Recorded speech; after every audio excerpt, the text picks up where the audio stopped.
हवामहे कविं कवीनामुपमिश्रवस्तमम् ज्येष्ठराजं ब्रह्मणां ब्रह्मणस्पत आनश्वन्वन्नोतिभिः सीदसादनं श्रीमहागणाधिपतये नमः। सदाशिवसमारम्भां शङ्कराचार्यमध्यमाम् अस्मदाचार्यपर्यन्तां वन्दे गुरुपरम्पराम्। नारायणं नमस्कृत्य नरं चैव नरोत्तमं देवीं सरस्वतीं व्यासं ततो जयमुदीरयेत्। कार्पण्यदोषोपहतः स्वभावः पृच्छामि त्वां धर्मसम्मूढचेताः यच्छ्रेयस्यान्निश्चितं ब्रूहि तन्मे शिष्यस्तेऽहं शाधि मां त्वां प्रपन्नम्।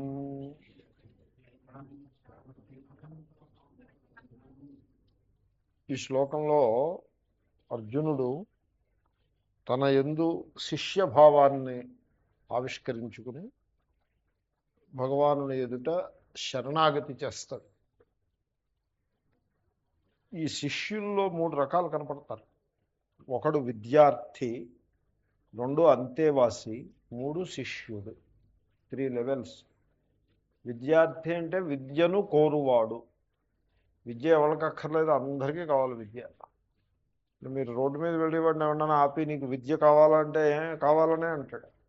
కాఫీ కావాలంటే అక్కర్లేదనొచ్చు, కానీ విద్య కావాలంటే కావాలనే అంటాడు. విద్య అక్కర్లేనిది ఎవరికి, కానీ విద్య ఎందుకంటే యూనివర్సిటీలో అందరూ చేరతారు, కొన్ని వేల మంది చేరతారు. అందరూ విద్య కావాల్సిన వాళ్ళే, విద్యను కోరేవారే.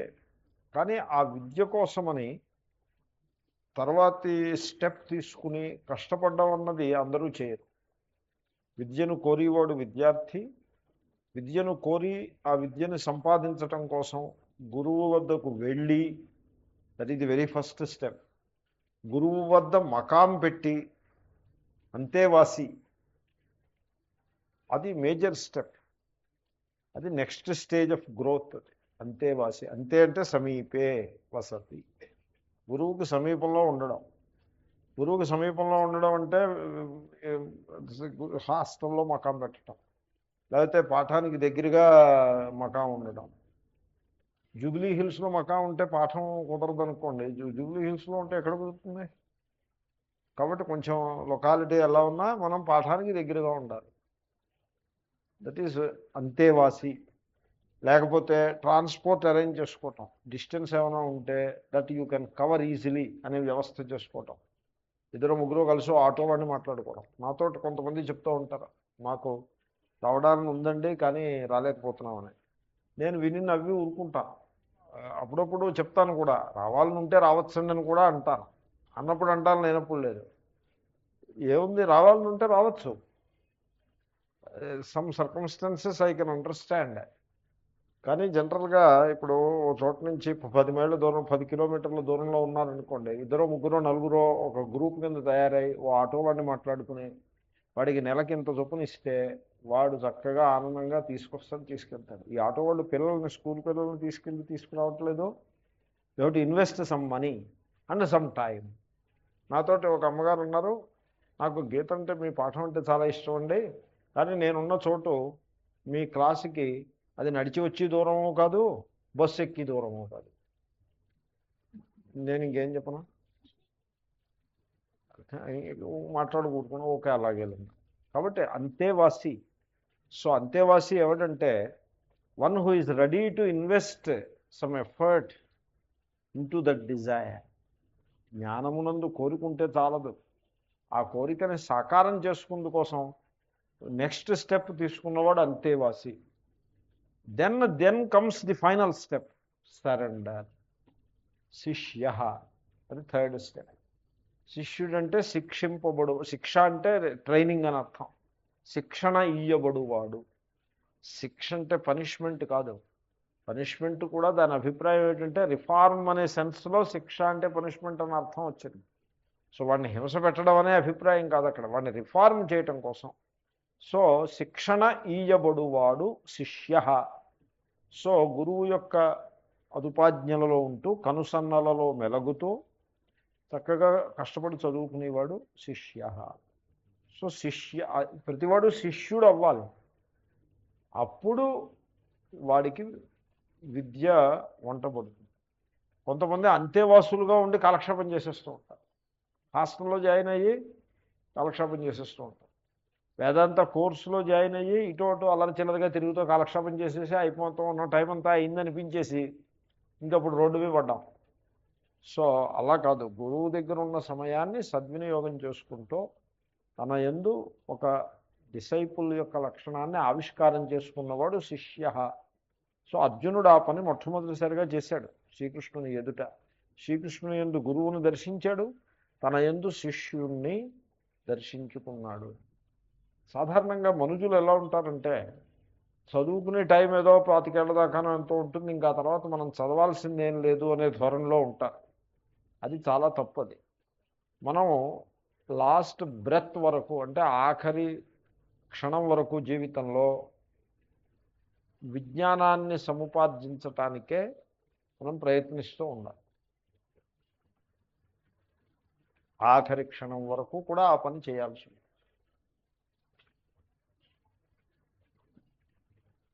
కనుక ఎందుకంటే మనిషి కేవల సంసారంలో జీవిస్తూ ఉండటం అంత తెలివైన పని కాదు.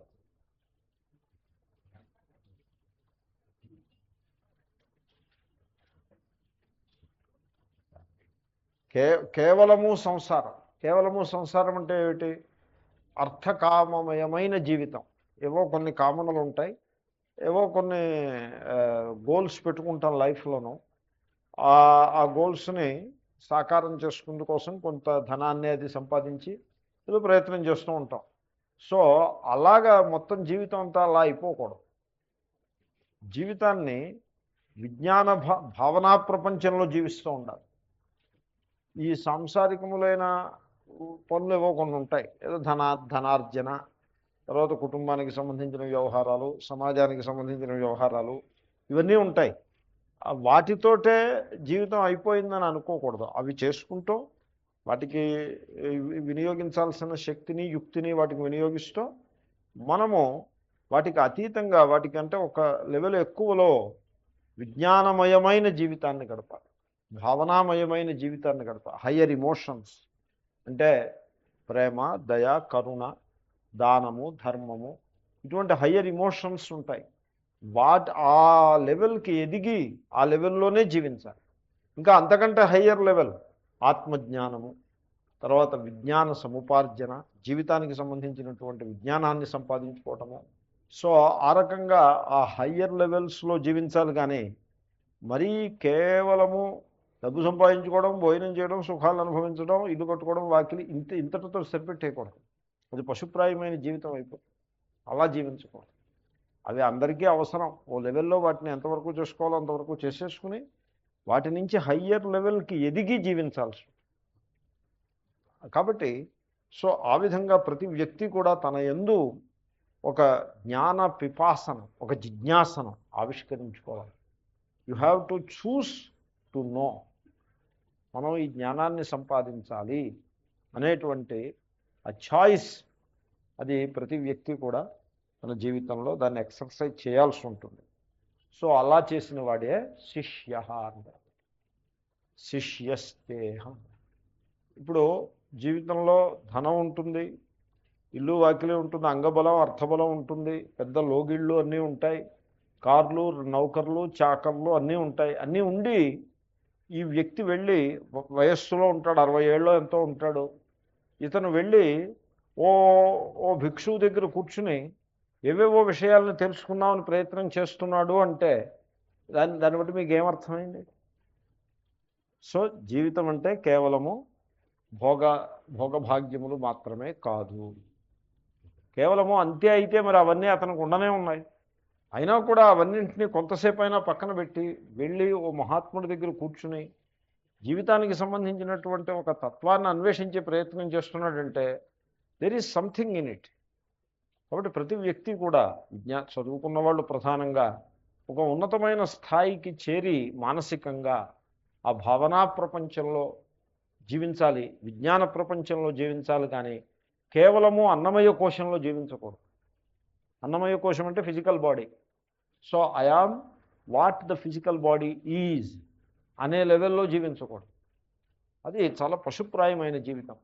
అన్నమయ కోశం కంటే ఒక్క పిసరు ఎక్కువ ప్రాణమయ కోశం. అంటే కొంచెం హార్డ్ వర్క్ చేస్తూ ఉండటం, ఇటు అటు తిరిగి కష్టపడి పనిచేయటం, ఎక్సర్సైజ్ చేయటం, అదే ప్రాణమయ కోశం. అంతకంటే పైన ఉన్నది మనోమయ, అంటే హయ్యర్ ఇమోషన్స్. ఇందాక మనం చేసాను చూడండి, ఆ హయ్యర్ ఇమోషన్స్. అంతకంటే పైది విజ్ఞానమయ. సో ఆ లెవెల్స్లో జీవించాలి, కానీ కేవలము అన్నమయ కోశంలో జీవించాడు అనుకోండి. అన్నమయ కోశంలో జీవించడం అంటే డబ్బు సంపాదిస్తాడు, భోగాలను అనుభవిస్తాడు, పడుకుని నిద్రపోతాడు. మళ్ళీ నిద్ర లేచింది ఎందుకంటే ఇంక నిద్ర లేవాలి కాబట్టి, వాడే నిద్ర లేవాలనుకుని లేవడం, అదేదో ఒక తత్వం లోపల ఉండి లేపుతోంది వాడిని, అందుకోసం లేస్తున్నాడు. కానీ వాడే నిద్ర లేవాలనుకుని లేస్తాడా? నిద్ర లేవాలనుకునేవాడు ఉండడు కదా అప్పుడు. So there is something which wakes him up, and so he wakes up. It happens, he doesn't make it happen, it happens. వాడికే కాదు, అందరికీ కూడా సమానమేది.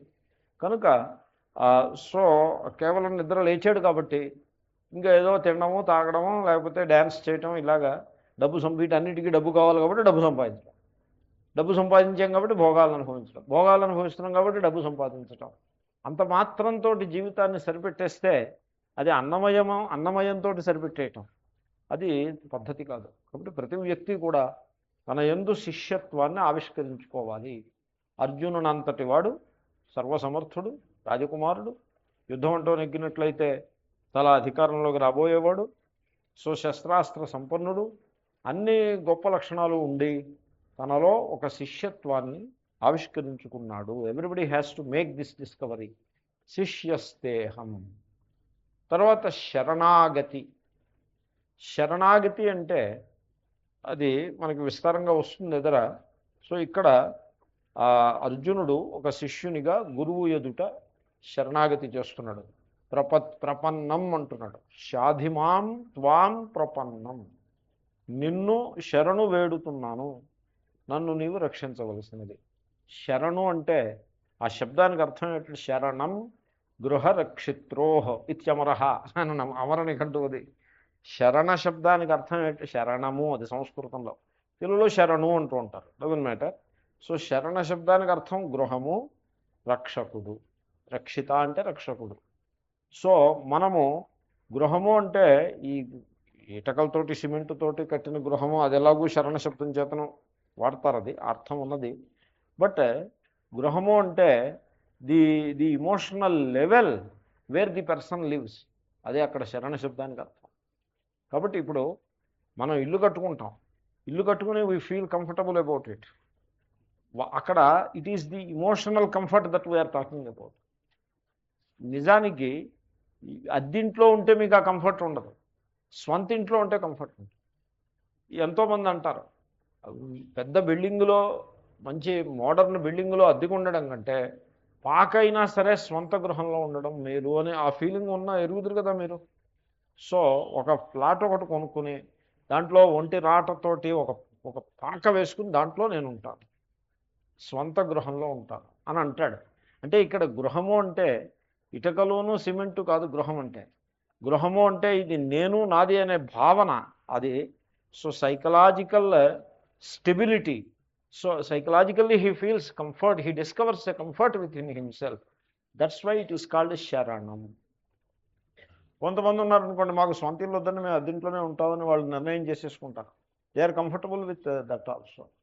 కాబట్టి శరణం అన్నది it is that factor which gives you psychological comfort, feeling of adequacy, I'm okay అనే feeling మనకి ఏది ఇస్తుందో దాన్ని శరణం అని అంటారు. శరణం గృహరక్షిత్రోహ. ఇప్పుడు ఎల్ఐసి పాలసీ చేశారనుకోండి, ఎల్ఐసి పాలసీ చేయాలంటే పాలసీ పూర్వం వాళ్ళు మరి ఇప్పుడు ఏం చేస్తున్నారు నాకు తెలియదు. ఏజెంట్ ఏం చేసేవాడంటే వచ్చి నువ్వు పాలసీ తీసుకుంటే నీకు చాలా బాగుంటుంది, పాలసీ లేకపోతే నీకు చాలా నష్టము అని ఏజెంట్ బోధించే ప్రయత్నం చేస్తాడు. There may be some sense in it. I'm not saying anything against it. But once he purchases the policy, he feels a comfort. However temporary it may be, he feels comfort. So అంటే ఏమిటి, తన inner comfort కోసం LIC పాలసీని నమ్ముకుంటాడు. మీరు అలా నమ్ముకోండి వాళ్ళేమో advertise కూడా చేస్తారు, యోగక్షేమం వహామ్యహం, యూ కెన్ రిలై అపాన్ అస్.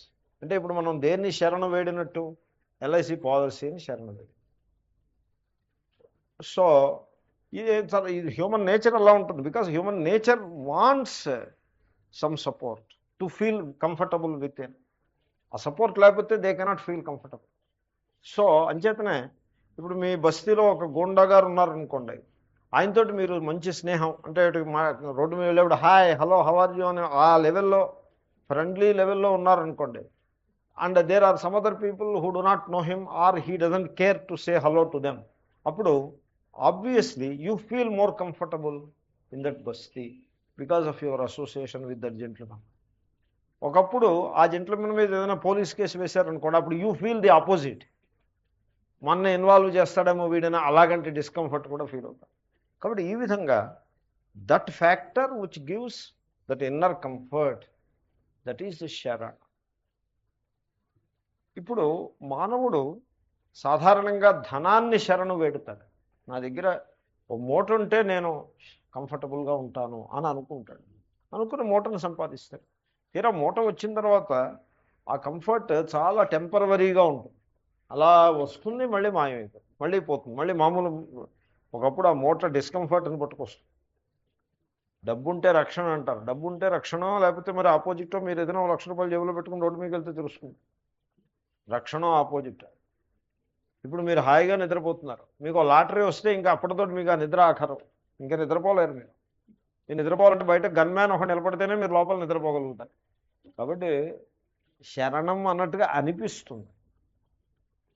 కొంతమంది రాజకీయ టికెట్ వస్తే మాకు శరణం అని టికెట్ని శరణ పెడతారు. టికెట్ వస్తే ఏమైనట్టు వీడు నెగ్గాలి కదా, ఇంకా నెగ్గితే అది కాబట్టి ఈ విధంగా లౌకిక విషయాలను మనం సహజంగా శరణు వేడుతూ ఉంటాం. అది చాలా తెలివైన పనిగా, సహజమైన పనిగా మనకు అనిపిస్తుంది. కానీ ఇప్పుడు సపోజ్ మీరు ఎవరికైనా అడ్వైస్ ఇచ్చారనుకోండి, మీరు ఆత్మజ్ఞానాన్ని శరణు వేడండి, గీతా జ్ఞానాన్ని శరణు వేడండి అని మీరు ఎవరికైనా అడ్వైజ్ ఇచ్చారనుకోండి, అంటే వెంటనే ఆయన ఏమంటాడు, అప్పుడే కంగారు ఏముందండి చూసుకుందాం, అప్పుడే గీత దాకా ఇంకా రాలేదు మేము. సో మరి ఏమిటంటే, ఈ లోకంలో మనం వేటిని శరణు వేడుతున్నామో, ఒకప్పుడు రాజకీయ నాయకులను వెళ్ళి కాళ్ళు పట్టుకుంటాము, ధనాన్ని కాళ్ళు పట్టుకుంటాము, భోగ సాధనాలని మనం శరణు వేడుతూ ఉంటాము. ఈ భోగ సాధనాల ద్వారా నేను హాయిగా ఉండగలుగుతాను అనే ఒక అభిప్రాయంతో భోగ సాధనాలని శరణు వేడుతాము. రియల్ ఎస్టేట్ని శరణు వేడుతాం, జడ పదార్థాలన్నింటినీ శరణు వేడుతూ ఉంటాం, సాటి మానవుల్ని శరణు వేడుతూ ఉంటాము. సో ఏమంటే if the other person is insecure, మీరు వెళ్ళి వాడిని శరణు వేడితే వాడు మీకు సెక్యూరిటీ ఎలా ఇవ్వగలుగుతాడు? ఇప్పుడు ఇద్దరు ఇన్సెక్యూర్ పీపుల్ కలిస్తే సెక్యూరిటీ ఎక్కడి నుంచి వస్తుంది? Insecure plus insecure is never secure, they remain insecure only. కానీ మనం అది గుర్తించాం. మనం ఏం చేస్తామంటే లోకంలో ఉన్న వాళ్ళందరినీ శరణు వేడుతాం, కానీ ఈశ్వరుణ్ణి శరణు వేడు అని ఎవరైనా చెప్పారనుకోండి, అది వెంటనే మనం ఏమంటామంటే ఇట్స్ ఏ స్పిరిచువల్ లెక్చర్ అని పేరు పెడతాం. It's a spiritual lecture or it's a religious talk. ఈశ్వరుణ్ణి శరణు వేడు అని it's a religious talk or a spiritual lecture. But I say ఈశ్వర శరణాగతి అన్నది it is not just that much alone.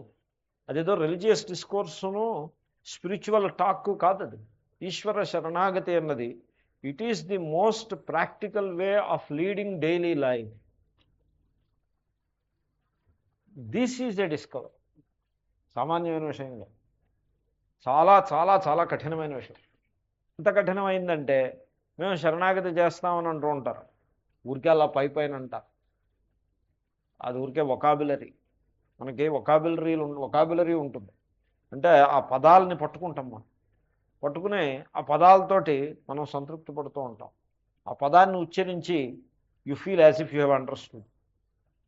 A word is not knowledge, a concept is not knowledge either. Knowledge is something different. People have words and people have concepts. They mistake the words and concepts for knowledge. నేను చాలాసార్లు point out చేసే ప్రయత్నం చేస్తూ ఉంటా. కొంచెం రెవల్యూషనరీగా ఉంటాయి ideas అని నేను. కాబట్టి ఏవో కొన్ని వర్డ్స్ పట్టుకుని లేకపోతే ఏవో కొన్ని కాన్సెప్ట్స్ పెట్టుకుని అది అది అది నాలెడ్జ్ అని అనుకోకూడదు. శరణాగతి, నేను దేవుణ్ణి శరణు వేడాను అని అంటాడు అని ఊరికే అలా అంటాడు. But he doesn't mean it and he doesn't know it. కానీ ప్రతి వ్యక్తి కూడా ఈశ్వర శరణాగతి వైపుకి పయనించే ప్రయత్నం చేయాలి. ఎందుకంటే ఈ మొత్తం సృష్టిలో మనకు రక్షణ, రక్షణ అంటే comfort, feeling of security and comfort మీకు స్థిరంగా శాశ్వతంగా యథార్థంగా లభించాలంటే ఈశ్వరుడు తక్క మరి ఇంకొకటి లేనే లేదు ఈ సృష్టి మొత్తం. అయితే మనకేమనిపిస్తుంది, ఎలా అనిపిస్తుందో చూడండి. ఈశ్వరుడు ఏమి ఈశ్వరుడు అండి బాబు, ఎక్కడున్నాడో ఈశ్వరుడు, ఎక్కడ లోకల్గా అయితే ఎక్కడ కనపడ్డు, నాన్ లోకల్ గైన్లాగా శరణ వేద్దాం, లోకల్గా ఉన్నటువంటి వీటన్నింటినీ ఎదురుకుండా కనపడి దాన్ని వదిలిపెట్టేసి ఏదో ఏదో మీరు ఐడియాలజికల్గానో లేకపోతే ఇమోషనల్గా ఏదో చెప్పి దాన్ని శరణు వేయడమంటే, ఇప్పుడు లోకల్గా ఉన్న గోండాన్ని శరణు వేడితే ఆ బస్తీలో ఏవో కొన్ని ఉపయోగాలు ఉంటాయి, ఎల్ఐసి పాలసీ చేసుకుంటే దానివల్ల ఏవో ఉపయోగాలు ఉంటాయి, ఎంపీ మనకి ఎవరైనా తెలుసున్నవాడు ఉంటే దానివల్ల ఎప్పుడైనా తిరుపతి వెళ్ళినప్పుడు అక్కడ మకా ఉండడానికి రూముకు వెతుక్కోకర్లేకుండా ఈయన లెటర్ ఇస్తాడు, పట్టుకు వెళ్ళొచ్చు. వెంకటేశ్వర స్వామిని శరణు పెడితే ఇప్పుడు నేను చెప్పినవి దొరుకుతా.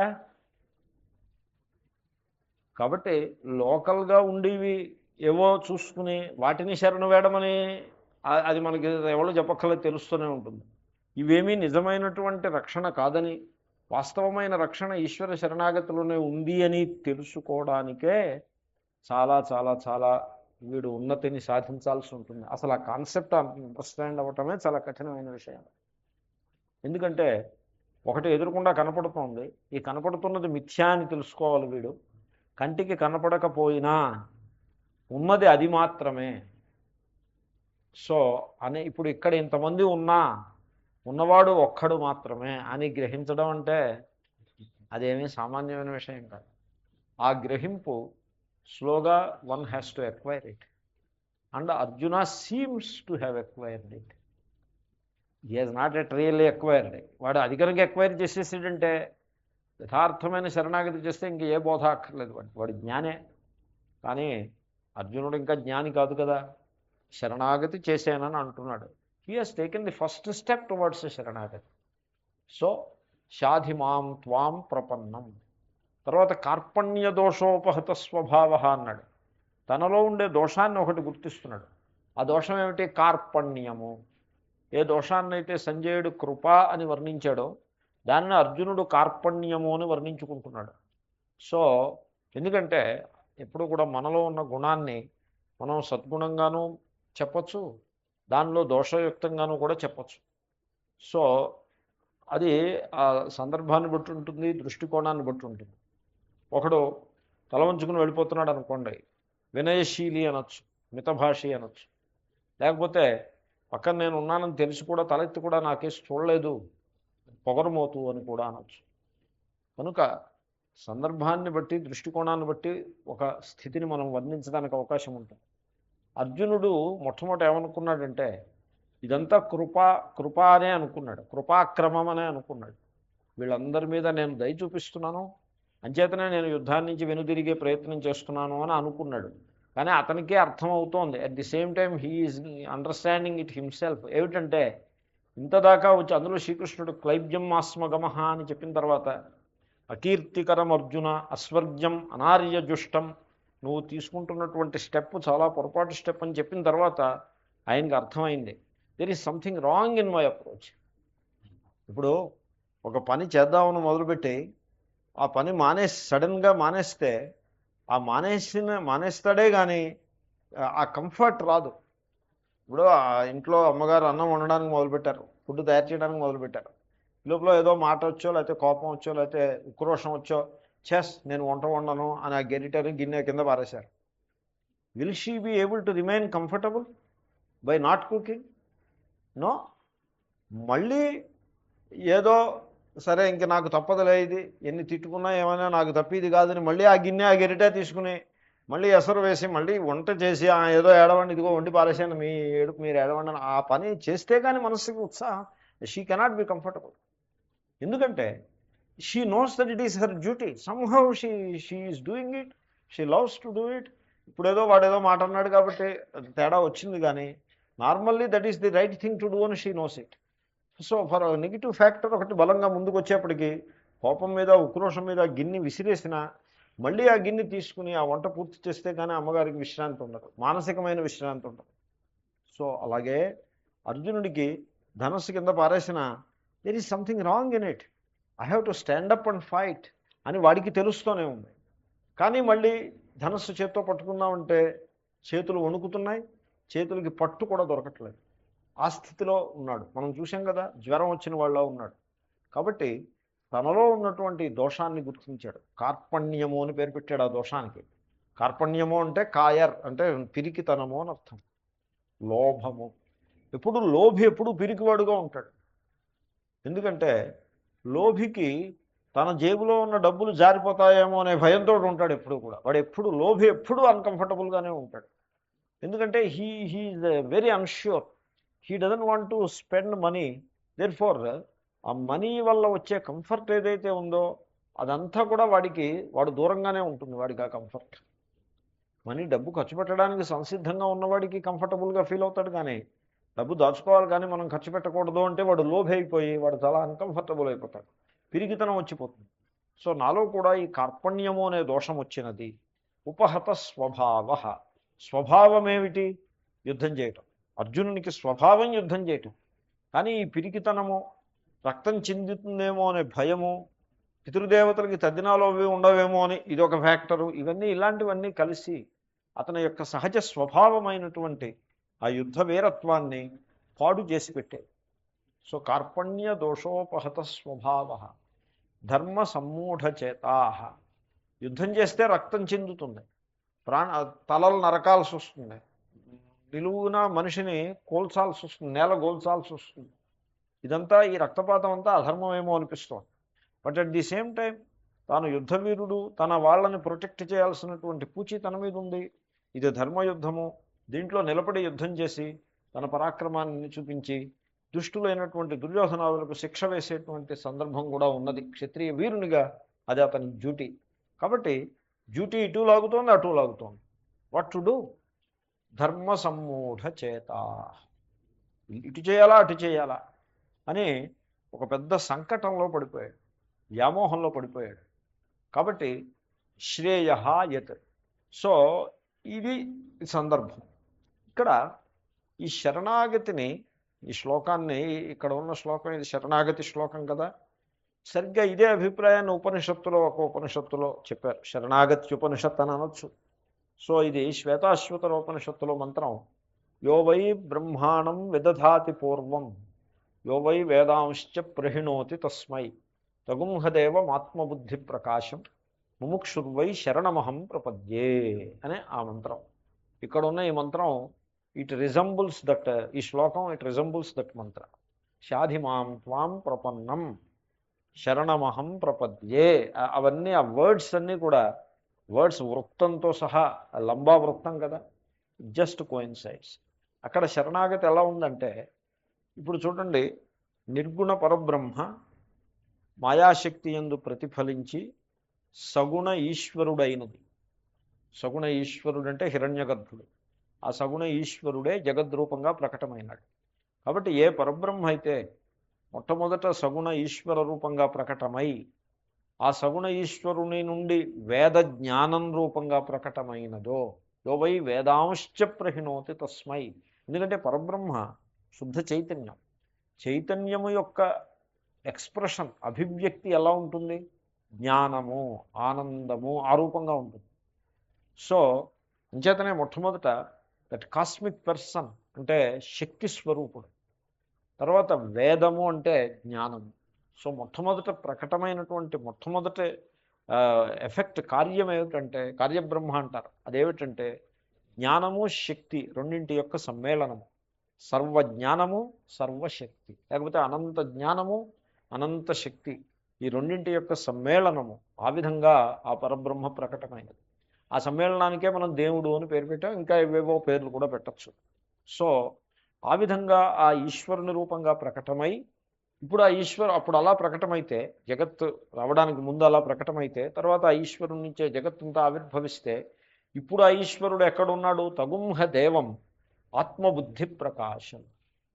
సో ఈ సాధకుడు ఎవడైతే ఉన్నాడో వీడి బుద్ధి యందు, ఆత్మ అంటే తన యొక్క బుద్ధి, అంటే బుద్ధి యందు ప్రకాశం, బుద్ధిని ప్రకాశింపజేస్తున్నాడు. చైతన్య ప్రకాశము రూపంగా ఆ పరమాత్మయే, ఏ పరమాత్మ అయితే యూనివర్సల్ పర్సన్ కింద ప్రకటమయ్యాడో అదే పరమాత్మ ఇప్పుడు నా హృదయంలో బుద్ధిని ప్రకాశింపజేసే చైతన్య రూపంగా ఉన్నాడు.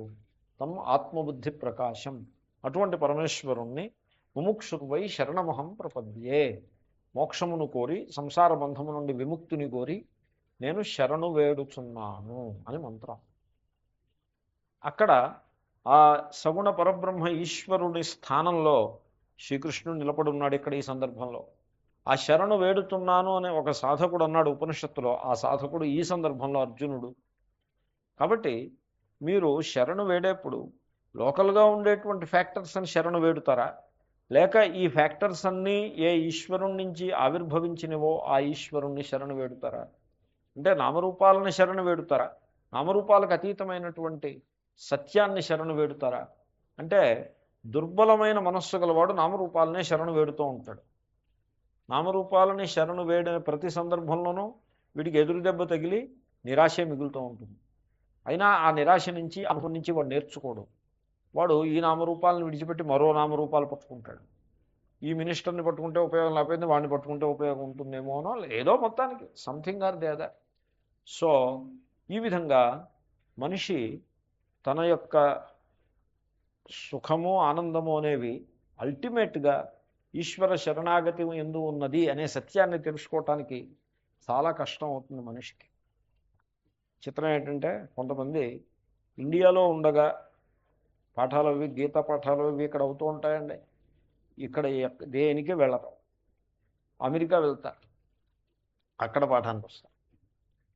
మొట్టమొదటిసారి మేము గీత అమెరికాలో విన్నామండి. మీరు ఒక ఆయన గీత పాఠానికి వచ్చారు అమెరికాలో. మీరు ఎక్కడ ఉంటారండి అని అడిగితే హృషికేశ్లో ఉంది. ఈ కేమ్ ఫ్రమ్ హృషికేశ్. హృషికేశ్లో పుట్టాడు, హృషికేశ్లో చదువుకున్నాడు, హృషికేశ్లో కాలేజీలో బీఎస్సీ పాస్ అయ్యి, ఎక్కడో ఐఐటీలోనో ఏదో యూనివర్సిటీలోనో ఎంఎస్సీ పాస్ అయ్యి అమెరికా వచ్చి అప్పుడు గీత క్లాసులు తయారయ్యాడు. పుట్టింది హృషికేశ్లో, శివానందజీ వీళ్ళందరూ ఉన్నారు, మహాత్ములందరూ అక్కడే ఉన్నారు. అక్కడ గీత క్లాసుకి వెళ్ళాలంటే he did not feel need for it. He felt that అమెరికాని శరణు వేడితే అక్కడ మనకి అమెరికా శరణాగతిలోనే మనకి కృతార్థత ఉందని అనుకుని మన యువకులందరూ అమెరికాని శరణు వేడతారు, అమెరికా శరణాగతి చేస్తారు. Okay, now they reach there and then they discover that they are not happy after all. ఇంత కష్టపడి అమెరికా వెళ్ళిన తర్వాత కూడా దే రిమైన్ అన్హ్యాపీ. మరి ఎలాగా? ఇప్పుడు గీత పాఠానికి వస్తారు. కాబట్టి ఎనీవే ది పాయింట్ ఈజ్, ముముక్షు, నీవు సంసార బంధం నుండి విముక్తి కోరినట్లయితే ముముక్షురువై, అది ఒక ప్రధానమైన క్వాలిఫికేషన్. ఆ క్వాలిఫికేషన్ ఉన్నప్పుడే ఈ శరణాగతి అన్నది సరళంగా ముందుకు సాగుతుంది. సో అర్జునుడికి ఆ క్వాలిఫికేషన్ ఉంది. ఎందుకంటే యశ్రేయస్యాన్ నిశ్చితం బ్రూహి తన్మే అని అంటున్నాడు. ఎందుకంటే శ్రేయశ్చ ప్రేయశ్చ మనుష్యమేత తౌ సంపరీత్య వివినక్తి ధీర అని కఠోపనిషత్తులో. మనిషికి ప్రతి సందర్భంలోనూ ఇదొక కార్యక్రమం, ఇదొక ఛాయిస్. ఈ ఛాయిస్ మనిషి చేసి తీరాలి. ఈ ఛాయిస్ పశుపక్ష్యాదులకు ఉండదు. ఇప్పుడు కుక్కకి మొరగాలనిపించింది అనుకోండి, నేను మొరగనా వద్దా, మొరిగితే బాగుంటుందా బాగుండదా, ఈజ్ ఇట్ ఎటికెట్ ఫాలో అయినట్టు అవుతుందా అవదా, ఇన్ని సమస్యలు దానికి ఉండవు. అది మొరగాలనిపిస్తే మొరిగేస్తుంది. దానికి మిగతా వాళ్ళు మనుషులు ఏమనుకుంటారు, మిగిలిన కుక్కలు ఏమనుకుంటాయి అనేటువంటి వెరీ హైటెండ్ సెల్ఫ్ కాన్షియస్నెస్ దానికి ఉండదు. అది మొరిగేస్తుంది. గాడిద వెనకాలకి వెళ్తే తన్నుతుంది. గాడిద తన్నినందుకు గాను దానికి ఎవళ్ళు లోకల్ లీడర్స్ ఎవళ్ళు శిక్ష వేయరు, తరివేస్తారు, కానీ అక్కడి నుంచి శిక్ష వేయరు, దాన్ని పనిష్మెంట్ ఏమి ఇవ్వరు. మనిషి తన్నితే పరువు నష్టం దావా వేసి ఏదైనా చేయొచ్చు, కానీ గాడిద తన్నితే దానికి you cannot appeal against. Even in America you cannot file A suit.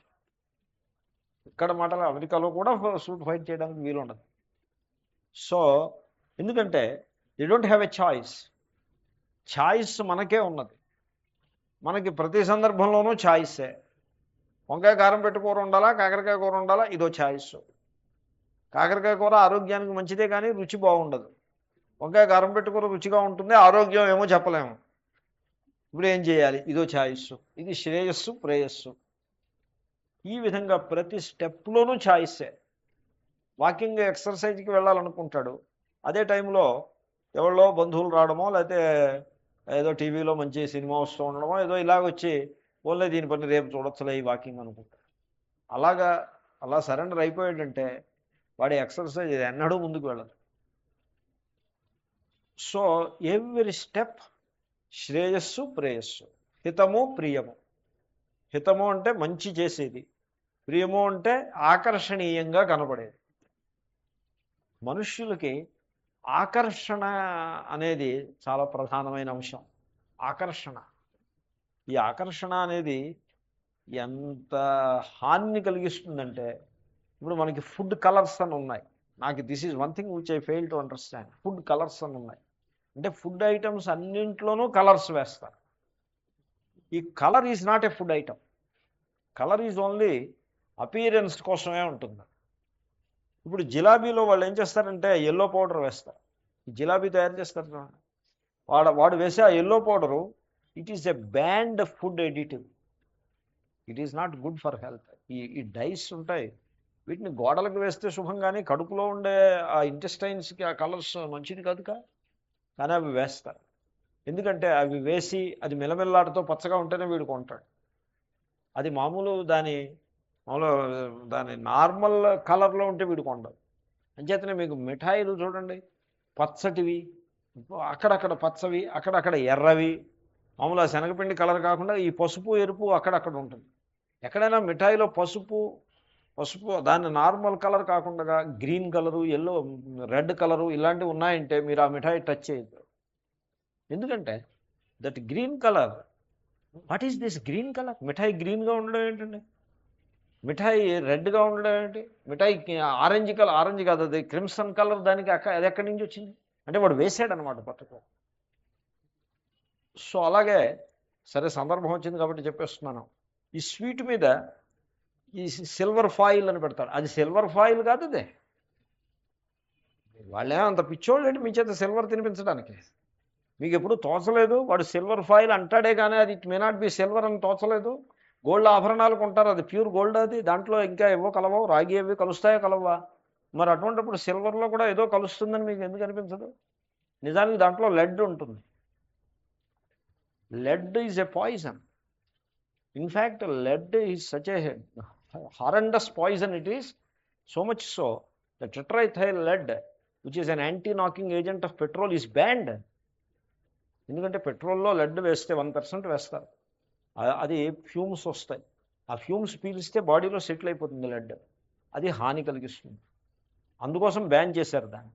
మీరు ఆ చేసిన బ్యాన్కి ఆపోజిట్గా ఈ సిల్వర్ ఫాయిల్ పుచ్చుకుంటూ ఉంటే శరీరంలో లెడ్ వస్తుంది. శరీరంలో లెడ్ ఫార్మ్ అయితే దానివల్ల వచ్చే అనారోగ్యాలకి మన ఇండియాలో టెస్టులు లేవు. లెడ్ పర్సంటేజ్ ఎంత ఉంది, బ్లడ్లో ఎంత ఉంది, టిష్యూలో ఎంత ఉంది, దానికి టెస్ట్లు ఏం లేవు.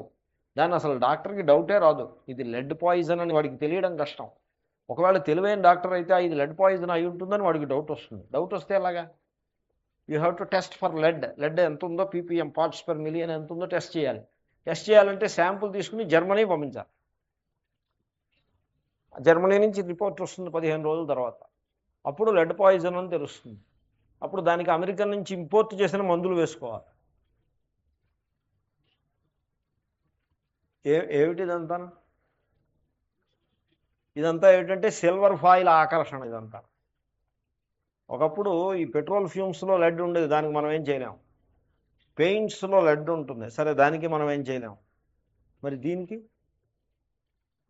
కాబట్టి ఈ ఆకర్షణ అన్నది ఎంత హాని చేస్తుందో చూడండి. శ్రేయశ్చ ప్రేయశ్చ. మనిషి ఆకర్షణకి పోతాడు. లెడ్ ఈ సిల్వర్ ఫాయిల్ ఉన్న స్వీట్లు కొనుక్కుపోతారు, కొనుక్కుపోయి దాంతో సహా భక్షిస్తాయి. నేను ప్రతి వాళ్ళకి చెప్తూ ఉంటా, సిల్వర్ ఫాయిల్ ఉన్న స్వీట్ జోలికి పోకండి అని. ఎనీవే, శ్రేయశ్చ ప్రేయశ్చ. మనిషికి ఆకర్షణీయంగా ఒకటి ఉంటుంది, హితాన్ని చేసేది మరొకటి ఉంటుంది. ఆకర్షణీయమైనది హితమును చేయదు, హితమును చేసేది ఆకర్షణీయంగా ఉండదు. మీకు మహాత్ముడు మహా ఆకర్షణీయంగా ఉన్నాడు, జల్తార్ పట్టు వస్త్రాలు ధరించాడు, జెట్ ప్లేన్లో వచ్చాడు, మహాత్ముడు వచ్చాడు, మీకు పాఠం చెప్పేదే ఉండదు. లెట్ మీ సే దిస్, పాఠం ఉండదు, ఆకర్షణే ఉంటుంది. మీకు పాఠం కావాలా ఆకర్షణ కావాలంటే జనాలకు ఆకర్షణే కావాలి, విద్యార్థులకి పాఠం కావాలి. So it's Shreshtha. సో శ్రీకృష్ణుడు అంటే రాసలీల చేశాడు, మురళి వాయించాడు, డ్యాన్స్ చేశాడు, దాండియా చేశాడు, అలాగే కాలక్షేపం చేసేయచ్చు. That is one thing. But then శ్రీకృష్ణుడు ఆత్మజ్ఞానాన్ని బోధించాడు. శ్రేయస్ అది కావాలి. నేను ఇంతదాకా శ్రీకృష్ణుడి దగ్గర శ్రేయస్సుని కోరలేదు. అర్జునుడికి అనుభవం అలా ఉంది, ప్రేయస్సునే కోరాడు. సో శ్రేయస్సుని ఈనాడు కోరుతున్నాడు. శ్రేయస్యాత్. మనం చాలా పిక్నిక్లకు వెళ్ళాం, చాలా విహారాలు అవి చేసాం. నాకు ఇప్పుడు మాత్రం అలాంటిది కాదు, ఐ వాంట్ శ్రేయస్. సో ఈ శ్రేయశ్చ ప్రేయశ్చ మనుష్యమేత. ఇవి మనుష్యుడికే, పశుపక్ష్యాదులకి ఈ సమస్య లేదు, దేవతలకు కూడా ఈ సమస్య లేదు. దేవతలని వాళ్ళకు కూడా ఈ సమస్య ఉండకపోవచ్చు బహుశా. సో మనకే ఉంది ఈ సమస్య. మనుష్యం ఏత ఇత, మనుష్యుణ్ణి సమీపిస్తాయి. ఇదిగో నేనున్నాను అని శ్రేయస్సు వస్తుంది, ఇదిగో నేనున్నాను అని ప్రేయస్సు వస్తుంది. వీడు ఏం చేస్తాడంటే శ్రేయస్సును త్రోసిపుచ్చి ప్రేయస్సును పట్టుకుంటాడు. అది ఓ స్టేజ్ వచ్చేప్పటికి దాన్ని రివర్స్ చేసి ప్రేయస్సుని త్రోసిపుచ్చి శ్రేయస్సుని పట్టుకోవాలి. కాబట్టి నాకు నువ్వు శ్రేయస్సును బోధించవలసినది. శ్రీకృష్ణుని ప్రేయస్సు బోధించమంటే ప్రేయస్సు కూడా బోధిస్తాడు. సో నాకు శ్రేయస్సు చెప్పవలసినది. శిష్యస్తేహం. సో ఇంకొక అంశము, ఈ కార్పణ్యము అన్నది ఒకటి ఉంది. ఎందుకంటే ఇంకా కాంటెక్స్ట్ వదిలిపెట్టేస్తున్నాం, అయిపోతుంది. Context discussion is coming to an end. ఇంకా కాంటెక్స్ట్ చాలా కాలం డిస్కస్ చేసాం. ఇంకా now we will rise above the context. And ఎక్కడో మధ్యలో మళ్ళీ 2వ అధ్యాయంలో 2 శ్లోకాలు వస్తాయి, ప్యూర్లీ కాంటెక్స్చువల్. అక్కడ మళ్ళీ ఒకసారి కాంటెక్స్ట్ గుర్తు చేసుకుంటాం, అక్కడతో కాంటెక్స్ట్ ఆఖరు. ఇంకా మిగిలినంతా వేదాంతమే, ఉపనిషత్తులు వేదాంతమే. సో ఇక్కడ కూడా context situation is already slowly being dropped away. కార్పణ్యము అనే దాన్ని ఉపనిషత్తుల్లో నిరూపణ చేశారు, దానికి డెఫినేషన్ కూడా ఇచ్చారు. ఏమిటి? లోభము. వేదాంతుల లోభం ఇది ధనానికి సంబంధించిన లోభం కాదు. ఆ లోభం ఎలాగూ ఉంది. ఇక్కడ లోభం ఏమిటంటే బృహదారణ్యకంలో ఇది తరచుగా కోట్ చేస్తారు. అంటే తరచుగా అంటే విద్వాంసులు కోట్ చేస్తారని నా అభిప్రాయం. యోవై గార్గి ఏతదక్షరం అవిదిత్వా అస్మాల్లోకాత్ ప్రైతి స కృపణ. కృపణుడు అంటే కార్పణ్యము అనే దోషం గలవాడు ఎవడంటే ఓ గార్గి. గార్గి యాజ్ఞవల్క్య సంవాదం. గార్గి అనే ఆమె మన భారతీయ తత్వశాస్త్రంలో ఒక అత్యున్నత స్థాయికి చెందిన ఒక స్త్రీ. సో నారీ ధర్మము ఎంత ఉన్నత స్థితికి చేరిందో చూడండి. జిజ్ఞాసువులలో గొప్పగా ఎవరినైనా ఒక నారీని చెప్పాలి అంటే మైత్రేయం చెప్తారు. పతివ్రతలలో నారిని చెప్పాలి అన్నట్లయితే చాలామందిని చెప్తారు సావిత్రి, మరొకళ్ళు. జిజ్ఞాసువులలో నారీ ధర్మంలో జిజ్ఞాసువులు ఉన్నారా అన్నట్లయితే ఎస్, మైత్రేయి. అయితే నారీ ధర్మంలో, నారీ అంటే స్త్రీ అని అర్థం. సో నారీ ధర్మంలో జ్ఞానులు ఎవరైనా ఉన్నారంటే గార్గి. అది జనక మహారాజు సభ.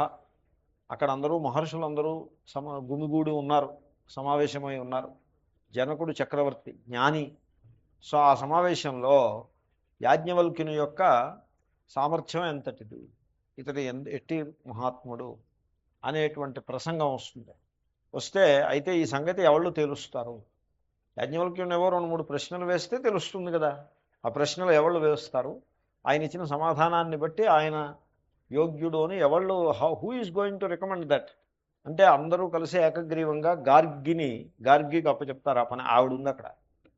ఇప్పుడు గార్గి యాజ్ఞవల్క్యుణ్ణి ఏమయ్యా దీనికి ఏదైనా చెప్పు అని ఒక ప్రశ్న వేస్తుంది, ఆయన చెప్తాడు. ఇంకో ప్రశ్న వేస్తుంది, చెప్తాడు. అలాగే గార్గి యాజ్ఞవల్క్య సంవాదం. ఈ సంవాదం అంతా అయిన తర్వాత ఆవిడ సభను ఉద్దేశించి చెప్తుంది, యాజ్ఞవల్క్యుడు మహాత్ముడు, మీరు ఆయన్ని ఆదరించండి ఆయన రికమెండ్ చేస్తున్నాడు. ఆవిడ పరీక్షాధికారి. సో దిస్ ఈజ్ ది సంవాద ఇన్ బృహదారణ్యకోపనిషత్. అక్కడ గార్గి వేసిన ప్రశ్నకి సమాధానంగా ఆయన చెప్తున్నాడు, యోవై గార్గి అంటే ఓ గార్గి, ఎవడైతే ఈ ఏతదక్షరం అవిదిత్వ, ఆ అక్షర పరబ్రహ్మని బోధిస్తాడు, దాని గురించి చెప్తాడు. ఈ అక్షర పరబ్రహ్మను అంటే తన హృదయంలో వినాశము లేని ఆత్మ చైతన్య రూపంగా ప్రకాశిస్తూ ఉండేటువంటి ఈ ఏకైక సత్యాన్ని ఎవడైతే తెలుసుకోకుండానే మానవ జీవితాన్ని ముగిస్తాడో, ప్రైతి చచ్చిపోతాడో, సహా కృపణ, వాడు కృపణుడు, లోభి. అదేమిటి, దాంట్లో లోభమే ఉందంటే, లోభం అంటే అక్కడ పరమేశ్వరుడు వీడికి బుద్ధిశక్తి ఇచ్చాడు. ధనాన్ని ఇచ్చి ఆ ధనాన్ని ఎవడు ఖర్చు పెట్టడో వాడు లోభి అయినట్టుగా, బుద్ధిశక్తిని ఇచ్చి దాన్ని వాడు వినియోగం చేయకపోతే దాన్ని లోభి అని అన్నారు. ఆ విధంగా వ్యాఖ్యానం చేశారు. కాబట్టి ఈనాటి వరకు అర్జునుడు లోక వ్యవహారాల్ని